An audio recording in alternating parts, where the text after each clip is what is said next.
Salut à tous. Alors je sais pas si vous savez, mais le jour de ma naissance est sorti au cinéma aux États-Unis, hein, American History X. Un très bon film pour ma venue au monde. Plutôt cool, avec un message fort et tout, que je partage, donc parfait. Mais j'ai pas eu que des cadeaux hein, dans ma vie le jour de mon anniversaire. Par exemple, en 2002, j'ai eu le droit à Halloween Résurrection.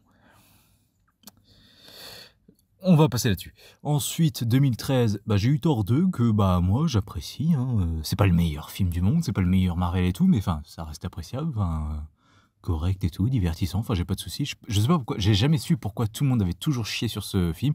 Pourquoi c'est lui en particulier qu'on me pointe du doigt pour dire lui c'est le bon exemple du mauvais Marvel. Parce que pour moi il y en a des pires quand même.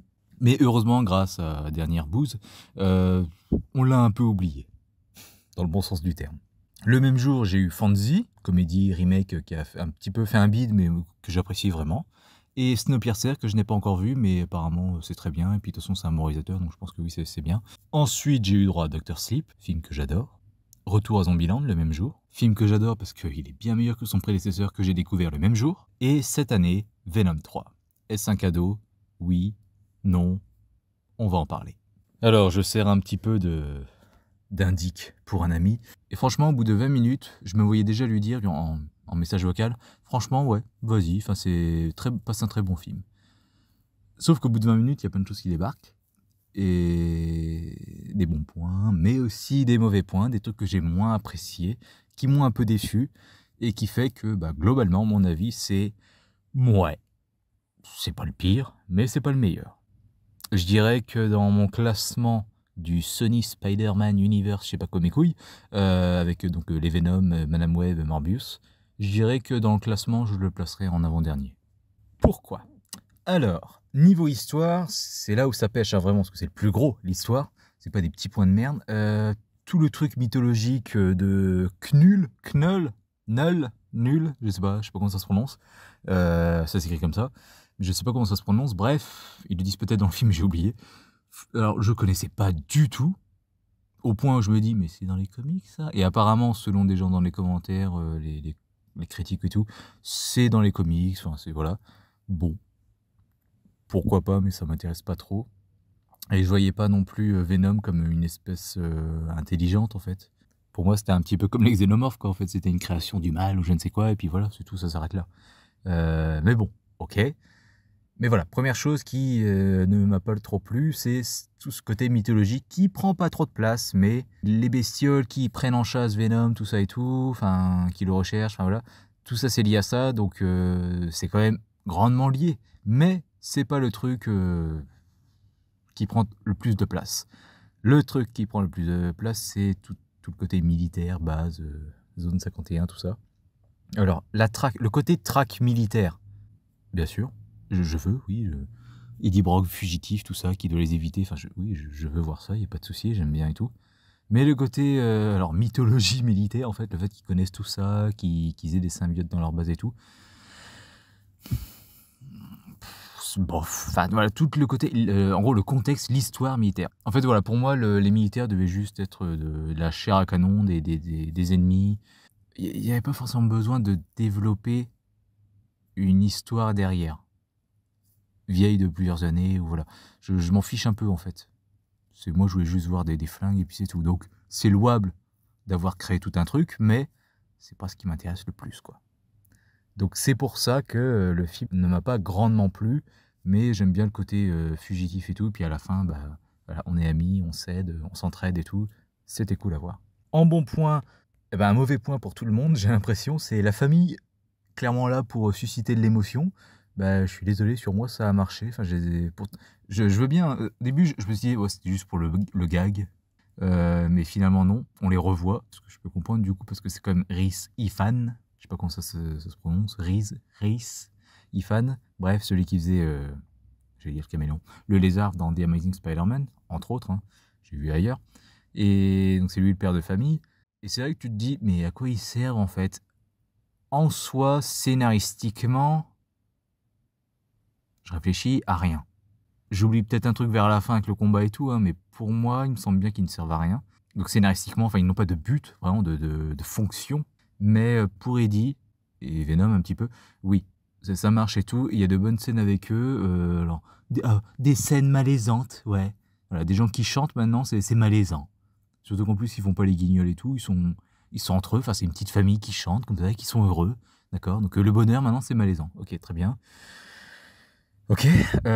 J'ai pas vu le problème avec eux. Je les ai trouvés très mignons, agréables à suivre et pas envahissants. Tu comprends leur réaction et tout. Enfin, ils sont gentils en plus. Ce sont des bons gens. Ce sont des gens bons. Donc, vraiment, je vois pas le souci avec eux. Mais bon, ok. Comme c'est Venom 3, c'est de la merde. Ensuite, donc bon point, oui, l'humour qui marche un peu. Il y a plus de phrases qui fonctionnent que dans les deux premiers, je dirais. Et oui, Venom, qui n'est plus du tout Venom, ça a marché sur moi dans la scène de danse avec Madame Chen. Parce que je rigolais, tu vois, je me dis, ouais, et puis la musique est sympa en dessus, c'était du ABBA. Mais voilà, c'était sympa à voir et tout. Donc, d'une part, je rigole, il n'y a pas de souci. Mais de l'autre, je me dis, mais putain, mais c'est pas Venom, enfin, ça fait chier, quoi, tu vois.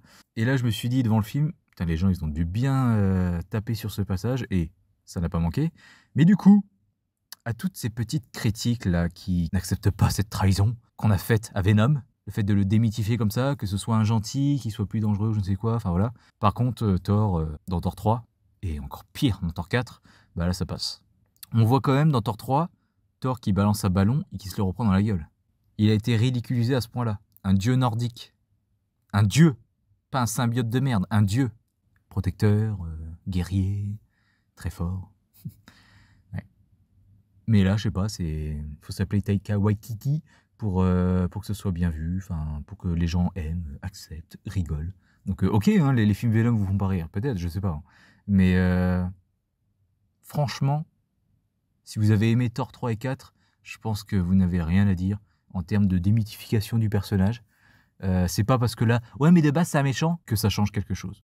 Donc voilà, si ces petits youtubeurs veulent bien m'expliquer pourquoi Taika Waititi a le droit, mais pas les trois là, qu'on fait les Venom, Fleischer, Serkis et Marcel, pourquoi ils n'ont pas le droit? Je ne sais pas. Donc oui, je comprends, c'est frustrant. C'est pas le Venom dangereux, méchant et tout, qui envahit la vie et puis qui fout du symbiote partout. Oui, c'est frustrant. Hein. J'ai été le premier à le dire là pour la scène de danse avec Madame Chen. Mais voilà, c'est bien passé, c'est rigolo et tout. Voilà. Bon là j'ai mis dans bon point parce que c'est original, mais ça me fait chier. Donc bon point, en fait, c'est par rapport à Toxin, qui donc a été préparé dès le 2, qui apparaît dans ce film. Et c'est original. Il n'apparaît pas pour être le nouveau méchant. Parce que dans le 1, on a eu Riot, scène post-générique. Quand je vais sortir, ça va être un carnage. Oh putain, carnage pour le prochain film. Ok. Donc là, ensuite, dans le 2, il bat Carnage. Et à la fin, oh putain, ça va être Toxin dans le prochain. Eh ben, pas vraiment. Non. Toxin, non. On le voit, mais on le voit plus. Voilà, c'est coucou, je suis là et coucou, je suis plus là. C'est franchement original dans ce sens-là parce que il revient pas pour être le grand méchant. Parce qu'il me semble bien que c'est un méchant, hein. C'est un méchant de Venom. Mais c'est pas un gentil pour autant. Le gentil, c'est anti-Venom, si je confonds pas. Je ne sais plus. Mais voilà, c'est original parce qu'il revient pas pour être le grand méchant. On nous a niqué là-dessus. Mais, de 1, Toxin est dégueulasse. J'ai détesté sa couleur et puis les effets spéciaux. Enfin, c'est original parce qu'il a pas de jambes, on dirait. Ça fait un peu comme une sirène. Ça change. Mais ouais, il est dégueulasse, je trouve quand même. Niveau effets spéciaux, puis sa couleur, quoi. C'est vraiment immonde, je trouve, ce vert-là. Puis il est pas vert de base en plus, mais bon, si vous voulez, pourquoi pas. Et puis franchement, c'est ce que j'ai noté là dans mes notes. Attends, c'est tout? Tout ça pour ça. Le mec a été préparé dans le second film. Bon après, c'est pas plus mal hein, qu'il a été préparé. Parce que comme ça, il sort pas comme ça, comme un cheveu sous la soupe. Mais en fait, Toxin, il est là depuis le début dans les locaux des militaires. Non, ça a été préparé, c'est bien. Mais tout ça pour ça. Pour être vite fait un consultant à 2-3 moments. Pour aider Venom littéralement 2 secondes. Et au revoir. Ok. J'ai été déçu. Parce que moi, du coup, en voyant le 2, je me dis, ok, bon, bah, je suis chaud, Venom 3, Toxin, quoi. Ok. Même si le film que je viens de voir est pas ouf. Mais ok, Toxin pour Venom 3, on verra ça. Bah non. Décevant. Truc un peu ridicule aussi sur la fin, c'est qu'ils nous ont fait une Shazam, où il y a plein de Venom qui apparaissent. Le Venom de la scientifique, là, c'était un peu déjà ridicule, hein, je trouve, She-Venom, qui est, je pense, très ressemblant aux comics, hein, qu'on avait vu dans le 1. Mais ce côté femme, symbiote, je trouve que ça le fait pas du tout. Enfin, Venom, c'est un gros truc, c'est pas un homme symbiote, c'est un gros colosse. Donc pourquoi là, une femme toute menue avec des formes, enfin c'est ridicule, mais ok si vous voulez. Lecteur de enfin les comics, voilà, hein, c'est faut se branler sur les pages.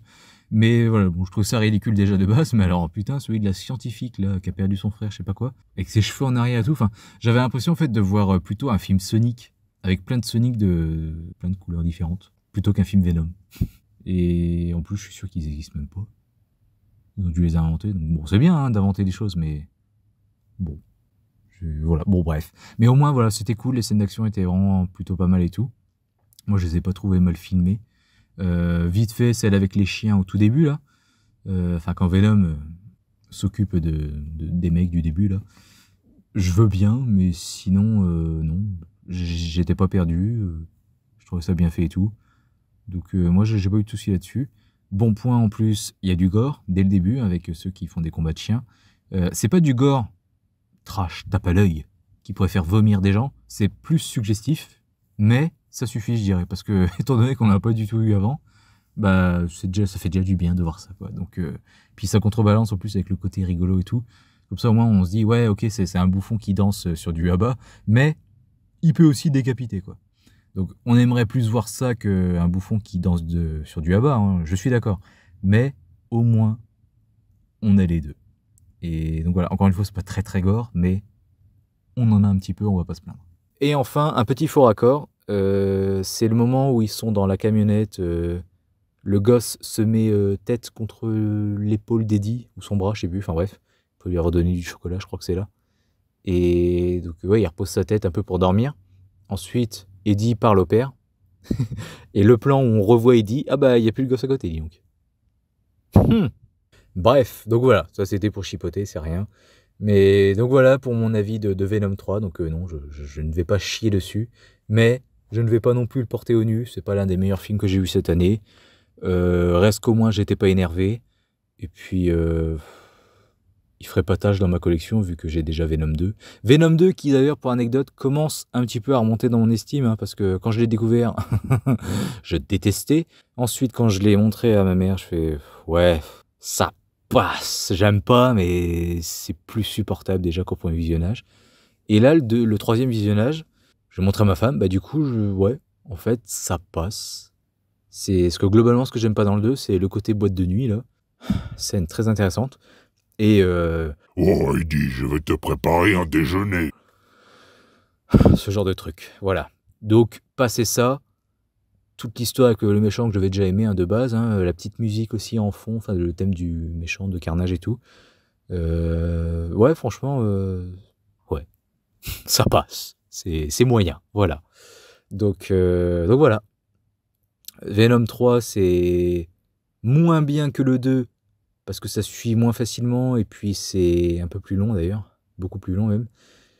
Mais c'est meilleur parce que c'est moins bouffon. On est plus dans du sérieux que le 2. Donc on revient un peu comme le 1, donc ça c'est cool. Parce que moi j'avais bien aimé le 1.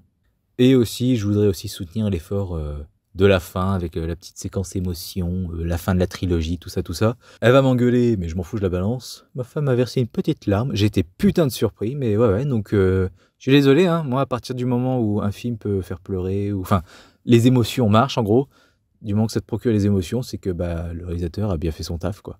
Bon, la réalisatrice, du coup. Mais voilà. Voilà. Donc non, je ne vais pas faire partie de ceux qui condamnent ce film. Désolé. Et puis bah voilà. Ravi de vous ravir pour ceux qui ont aimé le film et qui sont contents qu'un plouc qui a 500 abonnés ne défonce pas le film. Je ne participerai pas à toute la haine commune que vous lui vouez. Voilà. Donc n'hésitez pas à me donner votre avis dans les commentaires, surtout si vous n'êtes pas d'accord. Et moi je vous dis à très bientôt pour une prochaine critique sur Critizen Can. Salut à tous.